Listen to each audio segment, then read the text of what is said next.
Welcome back, Pokemon Trainers. Professor Chaz here. The lab coat's on back order, and it's time for episode 53 of the Pokemon Silver playthrough.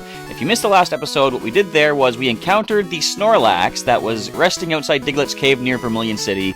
Yes, Kanto still has problems with random Snorlax appearing and cutting off certain paths, but we took care of that. We weren't able to capture it, but once it started using Rollout, we decided, you know what? This is not worth the threat to the team. I already got 2 Snorlax in my collection, Snoozer and Dozer, so we just simply got a critical hit slash attack from Kabutops and knocked it out. But we did open up the access to Diglett's cave to take us back towards Pewter City, which we'll get to eventually, and I'm going to talk about that later on. But we also added a classic Pokemon to our team, an old friend of ours we haven't seen for quite some time, who wants to surf, but it is Shelbert the Squirtle, our original starter from back in Pokemon Blue, the first Pokemon I ever started any of my adventures with. He is back on the team. The team currently has hit the level that he was at, level 46, so we brought him back in. I didn't mention this, I don't think. I might have, actually, but I want to give priority to Shelbert and Pikachu, my 2 main Pokemon, throughout all my adventures. So as soon as the current team of whatever game I'm playing hits the level that he is at, then him and Pikachu are both going to be coming back as soon as possible. So let's start the team recap with our Squirtle here at level 47. He's holding the Focus Band just in case he takes a hit and might get knocked out. I'm hoping it's going to work better for him than it did for the last Pokemon holding it, in which case it didn't activate at all. In fact, I don't know what the percentage chance of it is activating, but I'm going to say maybe like a 1 in 10. I'll look that up and see if I can find out for sure for the next episode for anyone that doesn't know and is curious. But Shelbert here has Surf, Ice Beam, Bite, and Withdraw, and the stats are not terribly amazing. Special defense is 77, but the physical defense is 95, so that's not too bad. He's almost at 100 with that. So moving up the line, we have Rocky, who is currently here just to cut bushes for us, so he's not an active team member just yet. But we have Blaze, our level 47 Charizard, holding Dragon Fang to power his Dragon Breath attack. He also has Fire Punch, Fire Blast, and Slash. And I love seeing the stats as high as they are. Except for defense, everything is above the 100 mark. Special attack is 131, and that is going to power up, or that's what the attack of fire and dragon types are both based off of. So, forget Slash. The other moves are quite amazing for Blaze, our Charizard. Next we have Fluffy, our level 47 Clefable, the Dragon Slayer. And as loyal viewer Robert did say, we should see about renaming this Pokemon to become named Dragon Slayer, despite the fact that there are not enough letters for that. Plus, there is the fact that she is a traded Pokemon technically. We cannot change the nickname, but even if I could, no. Fluffy is the name. That is who's going to be sticking with us for the entire playthrough, or at least as long as she lasts. I'm hoping I'm not jinxing it by saying that, but even if she doesn't make it all the way through Silver, then, you know, we'll use her in, like, later games, of course. So, Fluffy is our Clefable. Anyway, she has the Never Melt Ice to power Ice Punch. She also has Double Edge, Sing, and Metronome. And special stats are quite nice on our Clefable there. Next we have Sprout, our level 47 Venusaur. He is holding the Miracle Seed to power up that Solar Beam attack. Sunny Day, Toxic, and Leech Seed is rounding out the moveset. And he has very nice special stats as well. 118 for both the attack and defense. Physical attack is 105. We're not going to make use of that until, as Ice King 688 reminded me, if I go to the toll booth near Lake of Rage, then the people in there should give you the Sludge Bomb TM, and at this point, Sludge Bomb is considered a physical type attack because it is poison type, and back in the first 3 generations, all poison moves were physical. Anyway, finally on the team, Sheldon, our level 46 Blastoise, the son of Shelbert, if you can believe that, despite the fact that Shelbert is the basic form and Sheldon is quite obviously fully evolved, but he's holding leftovers to heal back each turn some HP. Surf, Ice Punch, Skull Bash, and Bide for his moveset. And defensively, he's amazing. 118 physical defense, 111 special defense. Not too bad at all. So Sheldon is currently in training to hit level 47. We're going to continue on from Silence Bridge. Is this Route 13, I think it is? And we're heading down towards Fuchsia City, site of our next gym battle. Now, I don't know if we're going to get into it today or not. We're going to see what kind of trainers we're facing. Why are you going to block the road off? Come on. Bow down before my regal Pokemon. How about no? Now, I was going to mention something about getting back to Pewter City.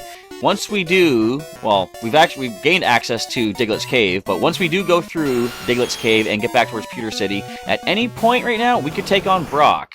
But I kind of want to save him for as latest as we can. Not that I'm afraid of Brock, simply because as far as Gen 1 goes, he's my favorite gym leader. Now, I'm basing this more off of his persona from the anime, and just the silliness and stuff that he provides there. Brock has always been one of my favorite gym leaders, and I'll never forget the fact that in my initial playthrough of Pokemon Blue, despite the fact that I chose Squirtle as my starter, and I did have... Do you have Bite? No, you got Skull Bash, but let's do that. Despite the fact that I chose the Water-type starter and Shelbert did no Bubble at this point, Brock still managed to beat me. And I'll never forget that. His Onix used Bide, bounced back the damage from the Bubble attacks that we were hitting it with, and I managed to actually lose despite having that type advantage. It was a level difference, of course, you know, that's that old thing there. But Brock has always stood out in my mind as a very, very important gym leader. And would you stop healing?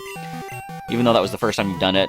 Now, you're more special defensive, aren't you? I think Slow Bro has the physical defense, and Slow King, which I haven't even been talking about, but that's our first time seeing a Slow King, is more special defensive. But we are, what is that? 18 levels above? I think that's it. But Sheldon is tearing through these Pokemon here. A Sea King. Let's just go for the Skull Bash. Why not? Now, I guess, question to everybody out there. Who is your favorite gym leader from Gen 1, or just like, you know, the Kanto region in general? And, you know, why are they your favorite? Now, I mentioned this back in, I think it was the Blue playthrough, when I got to take on Lieutenant Surge. I was pointing out the fact that Ash has the first 2 gym leaders following him as his team members, you know? How dare you mock royalty? Wait a minute. Oh, they were all named King. I didn't even realize that. Yeah, Nido King, Slow King, and Sea King. Doesn't everyone wish to someday be a king? Not girls. Or maybe they do. I don't know. I don't want to judge. So, Sheldon hit level 47 from that battle. Let's switch him out into Shelbert. Now, I said last episode, I'm going to probably be very careful with Shelbert. I'm going to, although I don't want to, because I know he's tough. He can take some battles, but I'm going to baby him a little bit. I don't want to lose him, if I can help it. But we'll have to see what happens as random battles come along. But feel free to let me know, who is your favorite gym leader from the Gen 1 region, or even just Kanto itself? Because Kanto has, as I said in a comment recently, Kanto's been in 4 games, or 4 generations if you think about it. I should go to Rock Tunnel to get myself an Onix. You should. Onix are pretty cool. In fact, that goes back to what I was talking about Brock. That's another one of my favorite things about Brock, the fact that he has an Onix as the first ace gym leader Pokemon that you encounter in the entire franchise of Pokemon. And Onix has always stuck out in my head as one of the coolest Pokemon just from design. Maybe not stats. I guess physically defensive, it is pretty good. And it's a rock type that's relatively fast. Now, for anyone that does watch the Wi-Fi battles that I do on occasion, not as much now, but whenever an online competition comes along, I still try to get involved in those. I have an Onix named Medusa, which I get in Gen 4, spoilers for the future, and she has a pretty cool strategy where I have her holding the weakness policy, and I use Rock Polish on the first turn. So she doubles her speed with Rock Polish. The opponent is more than likely going to go for a super effective move, because there's a lot of super effective moves against a rock and ground type. And she gets the weakness policy boost. Of course, she has the sturdy ability, which prevents her from getting knocked out in one hit. And speaking of sturdy ability, I'm glad it doesn't exist right now, because these things could be surviving and going for some self-destruct right now. But it's a pretty cool strategy. It sharply boosts her speed, sharply boosts her attack stat. At that point, she can possibly outspeed and flinch things with the Rock Slide and Iron Head I taught her. Plus, there's Earthquake on there as well. So Onix has always been one of my favorite Pokemon, just from the look of it exactly. Golem, will you survive a Surf attack? I'm thinking no, not at 16 levels below. So I think we're good there. But yes, feel free to let me know which gym leader is your favorite. I've said that like 17 times now. And Brock has been my favorite. But going back to what I was talking about Lieutenant Surge, in a moment, as Hiker Kenny is defeated. I lost. Oh my gosh, I beat Kenny. Geological features don't appear to change, but they actually change little by little. That's called erosion. So you know what? Let's speed things up. We're going to bike along this fenced area. But I thought it would be kind of funny with Ash getting 2 Pokemon trainers, or 2 Pokemon gym leaders on his team. North of Lavender Town, west of Fuchsia City. Wouldn't it be something if, after he beat Lieutenant Surge joined the team? And I just thought it would always be kind of funny. See these like young kids, like, you know, 10 years old, early teens, whatever they're supposed to be, and suddenly this giant, buff army man walking around. Hey Ash, what town we going to next? Stuff like that, you know, that'd be kind of funny. Let me tell you, I had a hard time catching my prized Pokemon. Really? I didn't switch Shelbert out. Oh wait, no! Shelbert didn't hit a level yet. That's okay. We have another Pokefan. 3 Pokemon. Carter's leading off with a Bulbasaur. That we can Ice Beam. Now, are you going to have all the starters of Kanto? Let's find out. We did encounter Was it somebody near the Lake of Rage? I think they had all the middle evolutions. I think so. It's kind of funny that you would encounter the middle evolutions there, but the basic forms here. There is Squirtle. Best way to deal with you is our Stab Surf attack. And we are a nice... Is it still... We're still like 18 levels above these Pokemon. We're doing pretty good as far as levels go. And Shelbert is going to level up off of this Squirtle. Ooh, it survived a hit. Does it have a berry? I thought it might. Something just screamed berry in my ear. So we are going to, of course, get it with the second Surf attack. And Charmander is not going to pull through. In fact, who out there has seen the Generations anime? Wait. No, Origins anime. I'm getting it mixed up with the TCG. Is it Origins? I'm going to say probably. But for anyone out there that has seen that, you're about to see something recreated in just a moment. I could go Surf Attack, super effective, a little bit of overkill. Could go Ice Beam, it's resisted, might not get the KO. My Squirtle is going to bite Charmander. Admittedly, I haven't seen that scene in particular. I just heard so many people talk about it. Something to do with, I guess, Charmander screams or something. Okay, would you stop eating berries? So we're just going to bite again. So if they don't have Bug Bite, oh, don't do this. But if they had Bug Bite in this generation, I could be taking these berries away from them. Well, not that Shelbert could learn Bug Bite, but yes, we land. But stealing all these berries away, keeping them from healing up would be kind of nice. But Shelbert hits level 48. Once the team hits level 48, as a whole, Pikachu's going to join us again. Oh, whoa! Shelbert, stop it. Shelbert, no. Shelbert, stay. Good Shelbert. Alright, no evolution for my Squirtle. Squirtle, Charmander, and Bulbasaur. I think that's a well-balanced mix. It actually is, and kind of funny how I'm using Blastoise, Venusaur, and Charizard right now on my team. Anywho, next to gain a level is going to be Blaze. Our Charizard is taking the front, or the forefront, trying to level up again. We're a little under halfway through this episode thus far. I want to try to clear out all the trainers as we go. There is one right here. Oh, there's... Okay, I seem to recall, she's not a trainer, but she gives you something. I think it's Lucky Punch, if you have a Chansey. Did you battle all the gym trainers? No. I've got 3 left to go. Is it 3? 4 left to go. Alright, Trevor is going to have 1 Pokemon. It is a Psyduck. At level 33, I'm thinking a nice Dragon Fang boosted Dragon Breath should be enough to get this KO. And if not, then what can you really do back to me?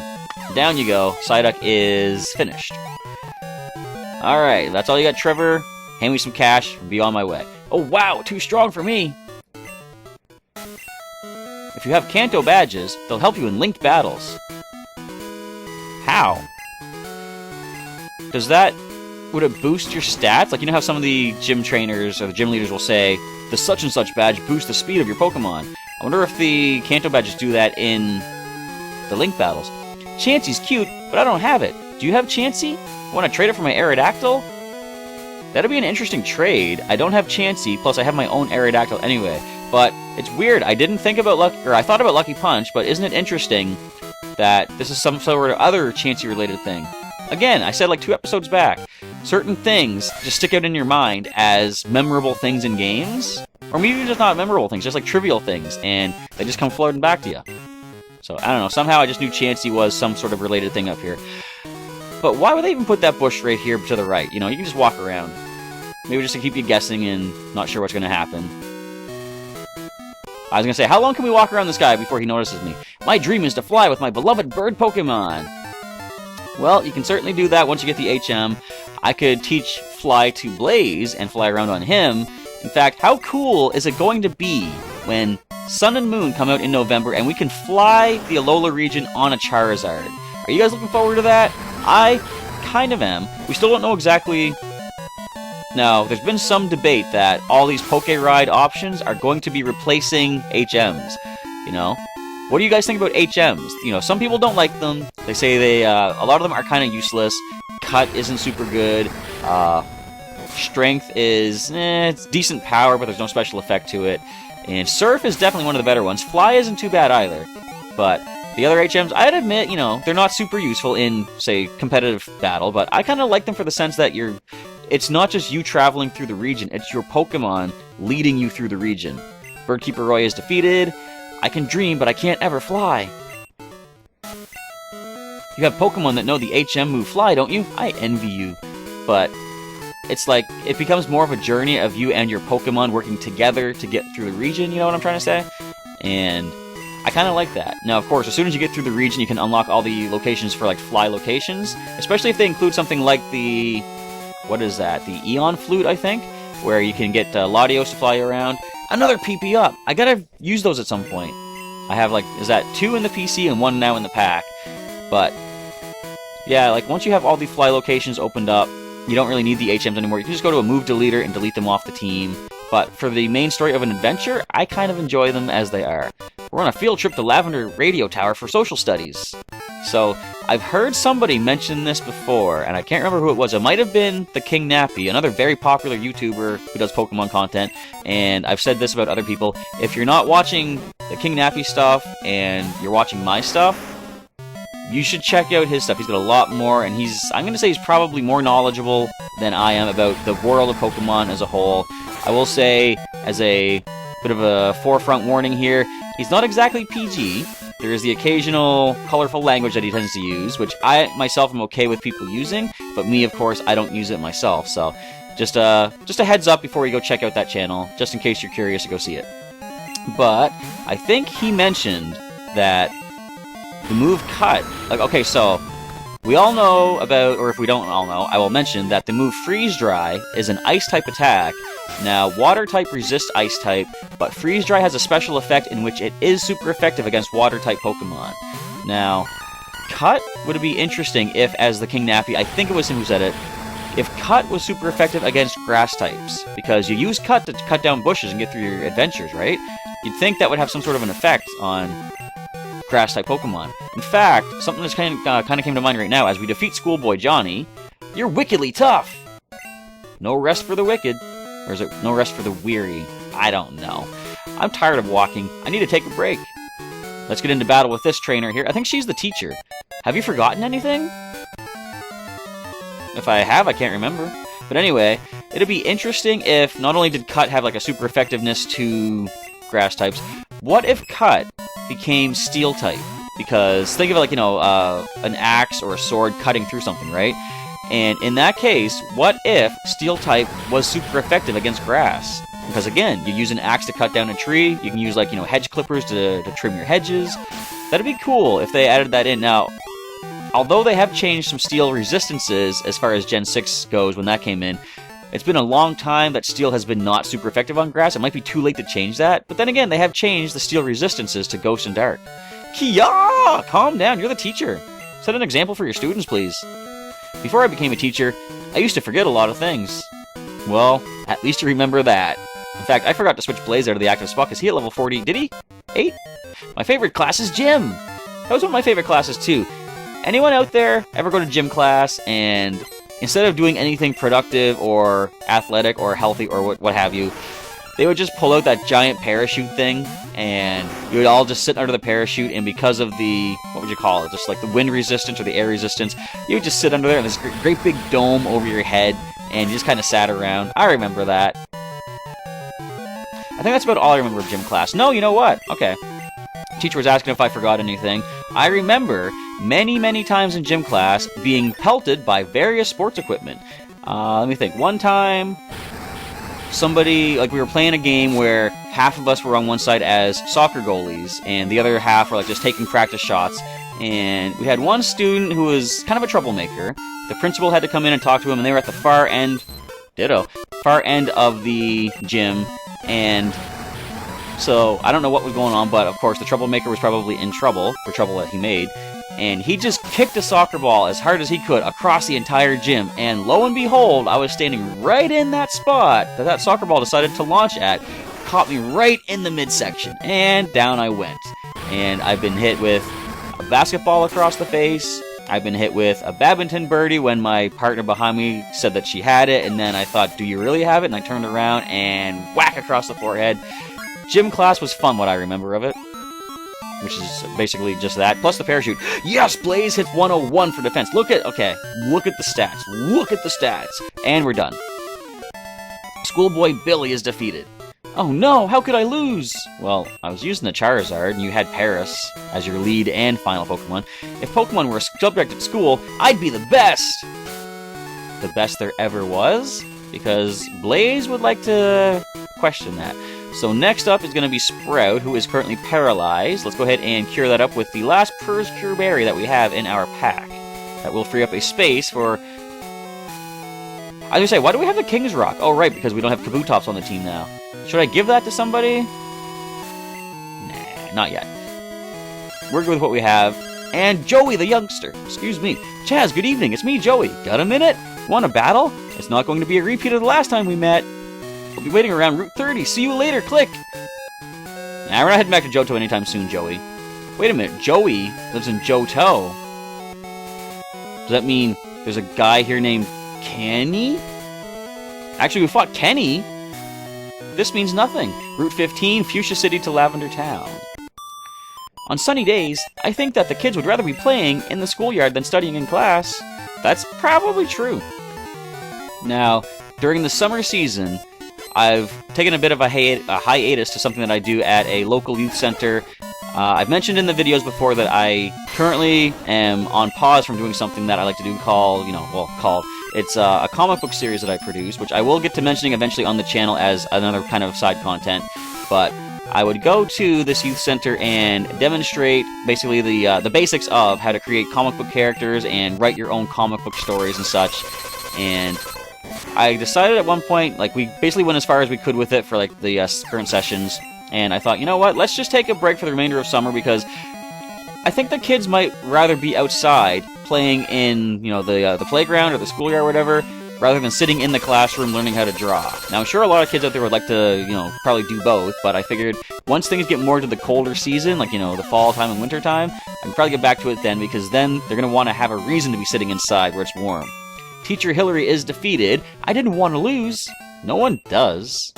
Well, I guess depending. Certain situations you might want to, but I don't know. Studying is important, but exercise is just as vital. Now then, Sprout is out of PP for the solar beams. So do we have anything that can restore PP? Yes, Mystery Berry. We'll use one of those right now. Sprout, you're getting your solar beam back up. That does that restore 5 or 10? I'm going to say 10 because the Leppa Berry currently does that. Let's battle. I won't lose. Those are pretty confident words you got there. But I won't knock you for being confident. You've got 2 Pokemon. Tommy sends in a Xatu, Flying and Psychic. Both super effective against Sprout. We are 15 levels above, but we're not going to waste time with that. We're going to switch into, you know what? We've got Ice Punch on Fluffy. Let's do that. Now, wouldn't it be something if the team can hit level 48 before we get into Fuchsia City? Because then, Pikachu could join the team immediately. And he could be used in the next gym here in Fuchsia City. But we're going to wait on that. We'll wait and see if we do hit the levels that are required for Pikachu to join the team. And if it does happen, I have decided which of the Pokemon on the current active team I will swap out in place of him. Alakazam! I remember you. Let's get rid of you right now. Future Sight? What are you looking at? What in the future is going to happen that you think you can survive to see? Nothing. Except maybe some recoil from Double Edge. But that is it. The Future Sight will not connect because Fluffy hits level 48, and that ends the battle. 110 attack, or special attack. 115 special defense. Nice. Schoolboy Tommy is defeated. I forgot to do my homework. That's unfortunate. Sayonara. I just learned that in my Japanese class. That's probably more than I know. Actually, I kind of knew that. Hang on, I have to phone my mom. Really? You know what? I was going to say, you're lucky. My mom constantly calls me and I never call her, and I realized, wait, no, we have had the option to call her all this time, haven't we? Maybe I should do that. Once we deal with Voltorb, I'll give my mom a call, just to say, by the way, I haven't forgotten about you. How's my money doing? How's that doll you bought last episode? Is it really helping me in my adventure? Probably not. But wait, if it's a Squirtle doll, then I'll be happy about that. Plus, we see the Mystery Berry only gave me back 5 PP. Alright then. It is going to be enough to get us through this battle at least. And once Sprout hits level 48, the only one left is Sheldon to hit level 48. Oh, you're going to resist this. But are you going to survive this? I'm thinking no. Down goes Magnemite. We are at a 20 level advantage. Of course you're not going to survive a solar beam from a Venusaur. I was a fool to even question that. A Voltorb comes in. I haven't even noticed the fact that these are all electric types. Now you are not quite 20 levels under, but I don't think you're taking this anyway. Now did they land that Screech against us? Because I'm kind of concerned that if they do go for a self-destruct, would that do enough damage? Magneton. Now we have one last chance to get the solar beam off before the sun does fade, I believe. Yes, because the first turn of sun would have been used putting up the sunny day. Fortunately, nothing to worry about. Magneton does fall, and Sprout hits level 48. And 100... Look, you got the defense to 100 now, too. 121 for the special stats. Schoolboy Kip is defeated. Kip, I was asking you a question. Sorry, Mom. I was beaten. Were you talking that whole time? My mom worries so much about me, I have to phone her all the time. So first of all, before we call my mom, let's switch Sheldon to the active spot. Although I think that's the last trainer that we have to deal with. And I think that leads us into Fuchsia City. So let's stop in here as a nice little rest area. You're working on a Pokedex? That's really something. Don't give up. Now let's give my mom a call. Let's see what's going on back at the old homestead. Hello! Oh, hi, Chaz. Working hard? That sounds really tough. But, Chaz, I know you're really determined. You'll be okay, right? By the way, you've saved up a whole whack load of cash. Do you want to keep on saving? I've got about that much on me, so keep saving it. Okay, I'll save your money. Chaz, keep it up. I'm rooting for you, baby. Click. I didn't know I had that much money at home. I gotta go back home more often. Alright, but we are going to enter into Fuchsia City. I'm going to quickly bike over to the Pokemon Center and save it up there after healing. And as I do so, I'm going to say thank you for checking out today's episode, everybody. Feel free to leave a comment down below. Let me know what you thought of today's episode and what you're looking forward to in the future of Silver as we continue finishing up our adventures in the Kanto region. And soon... Voice break. Soon, we're going to be moving on into Pokemon Sapphire, which will be our next stop in the whole world of Pokemon as the adventure continues on through the various generations, leading up to, eventually, Pokemon Sun and Pokemon Moon coming out this November 18th. I keep thinking 16th, but no, it's the year 2016. The day is 18. There we go. Anyway, I want to say thank you for checking out the episode, and if you missed any episodes, there is a link in the description to the full playthrough, or playlist of the playthrough of Pokemon Silver, so feel free to click that, share it with a friend of yours if you think they'd like to check out a classic playthrough of this as well. With all that being said, Professor Chaz is signing off for the day, and I'll catch you next time.